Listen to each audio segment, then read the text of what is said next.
আজকে যে জেনারেশনটা যে খাবার খাচ্ছে এটা যদি খায় 20 বছর পরে ক্যান্সার মৃত্যু হবে ওভার 50%। আমাদের সুমহান ধর্মের সুমহান আল্লাহর বাণীগুলোকে মানুষের কাছে প্রচার করবে, ইসলামের সুমহান আদর্শকে মানুষের কাছে ঘরে ঘরে নিয়ে যাবে। নবীজির তাহাজ্জুদের আগ থেকে, আসলে তাহাজ্জুদের আগ থেকে দিন শুরু করতে হয়। আপনারা এই শিক্ষাটা আপনারা কেন আপনার সন্তানদেরকে দেন। খাবারের ক্ষেত্রে আপনার সন্তানদেরকে আপনি এই কাজটা করেন, দেখবেন চুল উঠা থাকবে না। চিকেন ফ্রাই আর মোগলাই আর নান রুটি এগুলো খাবার না, এগুলো মানুষের হিউম্যান ক্রিয়েটেড। এই মোগলা আমাদের আগে জেনারেশন খাই নাই, খেলে আজকে আমরা এখানে দাঁড়িয়ে কথা বলতে পারতাম না।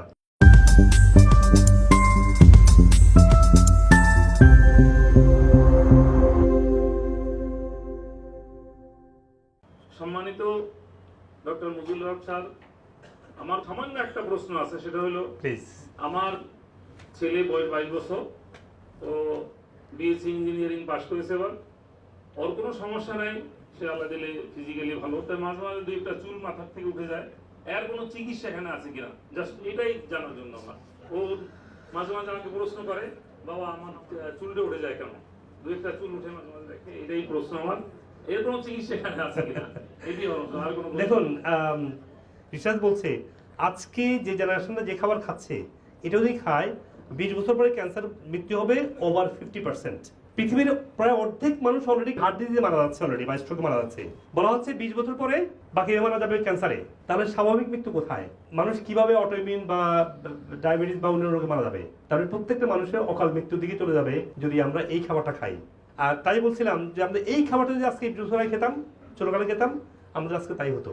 সো আমরা যদি এটাকে চেঞ্জ না করি, আমরা যদি খাবারটা খাওয়াই, তাহলে আমাদের ভবিষ্যৎ জেনারেশন যারা অনাগত পৃথিবীকে নেতৃত্ব দিবে, এই পৃথিবীকে আলোর পথ দেখাবে, এই পৃথিবীতে আমাদের সুমহান ধর্মের সুমহান আল্লাহর বাণীগুলোকে মানুষের কাছে প্রচার করবে, ইসলামের সুমহান আদর্শকে মানুষের কাছে ঘরে ঘরে নিয়ে যাবে। আমাদের সাহাবী কিভাবে তৈরি হবে, আমাদের নবীর সুন্নাহ কিভাবে আমরা মানুষের কাছে প্রিভেল করবো আমরা, তাই না? আমরা কিভাবে একটা সুন্দর জীবনের গ্যারান্টি পাবো যদি স্বাস্থ্য ঠিক থাকে? একজন ভালো মুমিন হওয়ার জন্য কিন্তু স্বাস্থ্য জরুরি। যদি অসুস্থ মানুষকে দিকে কথা বলে দেখেন, তারা ঘুমাইতেই পারে না, কিভাবে তাহাজ্জুদ করবে? দিন শুরু করতে হবে তো আপনার তাহাজ্জুদ থেকে, ফজর থেকে না, নবীজির তাহাজ্জুদের আগ থেকে, আসলে তাহাজ্জুদের আগ থেকে দিন শুরু করতে হয়। আপনারা এই শিক্ষাটা আপনারা কেন আপনার সন্তানদেরকে দেন। আমি আমার সন্তানকে একই শিক্ষা দিচ্ছি। আমার সন্তানরা আমেরিকান ইসলামিক স্কুল যাচ্ছে, one of the best Islamic school. আমি ওদেরকে বলেছি, বাবা তোমরা তো উইকেন্ডে পারো না, অ্যাটলিস্ট উইকেন্ডে তোমরা নবীজির সুন্নাত ফলো করো, যে তাহাজ্জুদের আগে তোমরা ঘুম থেকে উঠো। আপনারা একই কাজ করেন। খাবারের ক্ষেত্রে আপনার সন্তানদেরকে আপনি এই কাজটা করেন, দেখবেন চুল উঠা থাকবে না। আপনি দেখেন আমাদের সন্তানদের ক্ষেত্রে যদি আমরা আসি, আসলে আমরা খুবই অন্যায় করছি আমাদের জেনারেশনের উপরে। শুধু খাবার না, ঘুমের ক্ষেত্রেও তারা রাত জাগছে, তাদেরকে আমরা আইপ্যাড দিয়ে বা ফোন দিয়ে বসে রাখছি, তাদেরকে কোনো খেলার সুযোগ দিচ্ছি না, তাদেরকে আমরা সুন্দর বিহেভ করছি না, তাদেরকে মোরালের শিক্ষা দিচ্ছি না। তো এগুলো কিন্তু আমাদের জন্য আল্লাহর কাছে জবাবদিহি করতে হবে। তো শুধু খাবার না, শুধু লাইফ স্টাইল না, আপনারা মোরাল দিক থেকে আপনার সন্তানকে ভালোভাবে গড়ে তোলেন। এবং যদি মোরালিটি গড়ে তুলতে হয়, স্বাস্থ্য ঠিকঠাক দিস ইজ কানেক্টেড, একটার সাথে একটা কানেক্টেড। কিন্তু আপনি যদি ঠিক মতো রাখবেন, সফল করতে পারবেন না, তাই না? তো এনিওয়ে, তো সুস্থ জীবন দ্বারা আপনার ভালো মুসলিম হওয়ার জন্য জরুরি। এবং আমি একটা কথা বলি, আমার বড় ছেলে, আমি স্কাউটের পিচ আর কি, আমি পিচ করি স্কাউটে, তো মুসলিম স্কাউট, তো মুসলিম স্কাউটে আমি পিচ করি। তো আমার সন্তানরা যেহেতু যায়, আমার জন্য সুবিধা, আমাকে যেতে হয়, তো আমি পিচ করার সুযোগ পাই। তো দেখি আমার ছেলে সবসময় স্কাউটের লাইনে, যেহেতু আমার ওয়াইফের দিকটা আবার তারা ইনহেরিটেড টলার দেন মি।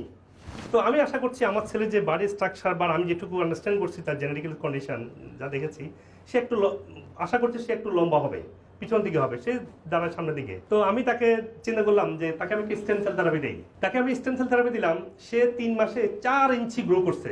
4 ইঞ্চি 3 মাসে। আমি আমার ছেলেকে 3 মাস আগে চিন্তা করলে অবাক লাগে যে আমার ছেলে এখন এত বড় হয়ে গিয়েছে। তো যাদের সন্তানরা আপনারা এই ধরনের সমস্যাগুলো আছে, বড় হচ্ছে না, তাদের একটা গ্ল্যান্ড জড়িত, নাম হলো পিটুইটারি। আবার ওই গ্ল্যান্ডটা একা জড়িত না, বলি না আমাদের ট্রিটমেন্টের প্রত্যেকটা রোগের ক্ষেত্রেই একটার সাথে অনেকগুলো রোগ ইনভলভ। তো সবগুলো ঠিক করতে হয়। তো আপনারা স্টেম থেরাপি একটা বড় হতে পারে, যেসব সন্তানরা খুবই অসুস্থ হয়ে পড়ছে, কোনো ধরনের ভালো হচ্ছে না, ডিফেক্টিভ আছে মেজর। আমি আমার বাবাকে দিয়েছি। আমার বাবা হচ্ছে অনেক বৃদ্ধ বয়সে আছেন, আলহামদুলিল্লাহ সব দিক থেকে ভালো আছেন। এখানে আমাদের ওয়েলনেস হোমে ছিলেন, হ্যাঁ, আমি ওয়েলনেস হোমে আছি, হ্যাঁ, এখানে খাবার টেক কেয়ার আমার I don't have to be 5-star hotel, এটা থেকে আমি ভালো আছি এখানে। তো আপনার জন্য এই সুযোগ আছে, যেসব সন্তান, আপনি আপনার সন্তানকে নিয়ে এখানে চলে আসেন, এসে থাকেন, দেখবেন সে বুঝবে যে কি খাবার খেতে হয়, চিকেন ফ্রাই আর মোগলাই আর নান রুটি এগুলো খাবার না, এগুলো মানুষের হিউম্যান ক্রিয়েটেড। এই মোগলা আমাদের আগে জেনারেশন খাই নাই, খেলে আজকে আমরা এখানে দাঁড়িয়ে কথা বলতে পারতাম না, আমরা সবাই হাসপাতালে বেরিয়ে থাকতাম আজকে, অথবা কেউ থাকতামও না এখানে। অনেকে আজকে ডিবেট করবে যে আজকে তো মানুষের গড় আয়ু বেড়েছে, কিন্তু মানুষের জীবনযাপনের কিন্তু কোয়ালিটি লাইফ বাড়ানো, কিন্তু মানুষ ওষুধ খেয়ে কোনো রকম বেঁচে আছে। এই বেঁচে থাকা তো আমরা আশা করি নাই। আমাদের সাহাবায়ে আমরা এইভাবে বেঁচে থাকে নাই। সাহাবায়ে কেরামের বৃদ্ধ বয়সে ঈমান আনছে, আবু বকর যে বৃদ্ধ বয়সে ঈমান আনছে, এবং উনি ছিলেন who was called as the light of Islam, light of knowledge. উনি জ্ঞানের বাতি ছিল, বৃদ্ধ বয়সে আছে। আজকে আমাদের মধ্যবয়সী ছেলে মানুষরা এসে বলে আমার সেক্স পাওয়ার নাই, আসে বলে আমার তো ব্রেন কাজই করে না, আমি কর্পোরেট জব করি, কিছুই নাই, বাসায়ও নাই, বাইরেও নাই, সবই নাই। তো আমাদের সাহাবীদের যুগে যে তাকাই, সাহাবীরা কেমন ছিল? তো আমরা যদি আমাদেরকে টেক কেয়ার না করি, আমরা কিভাবে সাহাবীদের মতো হতে পারবো? আমরা কিভাবে মুসলিম বলে নিজেকে দাবি করবো? কিভাবে আমরা বেটার মুসলিম হতে পারবো? তাই না? নবী করিম সাল্লাল্লাহু আলাইহি ওয়াসাল্লাম বলছেন যে আপনি যদি আজকের দিনটা কালকে থেকে ভালো না হয়, আপনার জন্য অভিশাপ। তো আপনার আজকের দিনটা যেন কালকে থেকে ভালো হয়, কালকের দিনটা যেন আজকে থেকে ভালো হয়, আপনার স্বাস্থ্যে, ইমানে, সব দিকে। আল্লাহ তাআলা আমাদের সবাইকে সুস্থ জীবনযাপন করার তৌফিক দেন, এতে করে আমরা যেন সুস্থ থাকতে পারি, ভালো আমল করতে পারি ইনশাআল্লাহ। জাযাকুমুল্লাহ খাইর। আপনি যদি আমার ভিডিওগুলো লাইক করে থাকেন, সবার সাথে শেয়ার করবেন, এবং কমেন্ট সেকশনে আপনার প্রশ্ন এবং শারীরিক সমস্যাগুলো লিখবেন। আমি যত দ্রুত সম্ভব উত্তর দেওয়ার চেষ্টা করবো ইনশাআল্লাহ। আর যদি আপনার ডক্টর কনসালটেশন প্রয়োজন হয়, আমাদের নিউ ইয়র্ক, লন্ডন, বাংলাদেশ সহ যে কোনো ব্রাঞ্চে আসতে পারেন। আপনি আপনার শারীরিক সমস্যার রুট কজ থেকে সুস্থ হওয়ার জন্য আমাদের ন্যাচারাল মেডিসিন এবং রিজেনারেটিভ ওজন এবং আকুপাংশার সহ অন্য থেরাপিগুলো নেবেন। আর আপনি পৃথিবীর যে কোনো প্রান্ত থেকেই ভার্চুয়ালি অনলাইনের মাধ্যমে ডাক্তারের সাথে শিডিউল করে ডাক্তার দেখাতে পারবেন। আপনি যদি আমেরিকান অথেন্টিক ন্যাচারাল মেডিসিনগুলো কিনতে চান, আপনি টিকটক অথবা অন্যান্য সোশ্যাল মিডিয়া থেকে কিনতে পারবেন এবং আমাদের ক্লিনিকগুলো থেকে কিনতে পারবেন।